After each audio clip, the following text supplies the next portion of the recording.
बिस्मिल्लाहिर्रहमानिर्रहीम। अस्सलाम वालेकुम। आज हम बड़ी वाली मिर्च के पकोड़े बना रहे हैं। इंशाल्लाह आपको ये रेसिपी ज़रूर पसंद आएगी और ये रमज़ान की स्पेशल रेसिपी है, इसे ट्राई ज़रूर कीजिएगा। 2 कप हमने बेसन लिया है। टेस्ट के हिसाब से नमक शामिल करेंगे इसके अंदर। 1 टीस्पून इसमें हमने काली मिर्च और ज़ीरा भून के पिसा हुआ वो शामिल करेंगे और 1 टीस्पून हम इसमें लाल सुर्ख मिर्च डालेंगे। तमाम चीज़ों को मिक्स करेंगे और एक गाढ़ा सा बैटर बनाएंगे।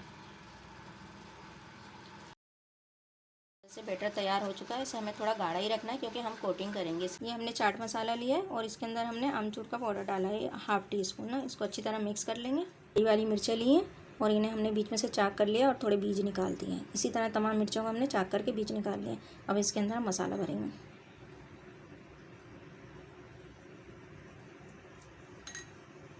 अच्छी तरह से प्रेस कर देंगे। इसी तरह तमाम मिर्चों में मसाला भर लेंगे और इसे हम डीप करेंगे। डीप करके फिर हम इसे फ्राई करना शुरू करेंगे।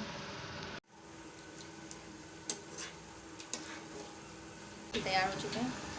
देखिए माशाल्लाह से मिर्च के पकौड़े तैयार हो चुके हैं।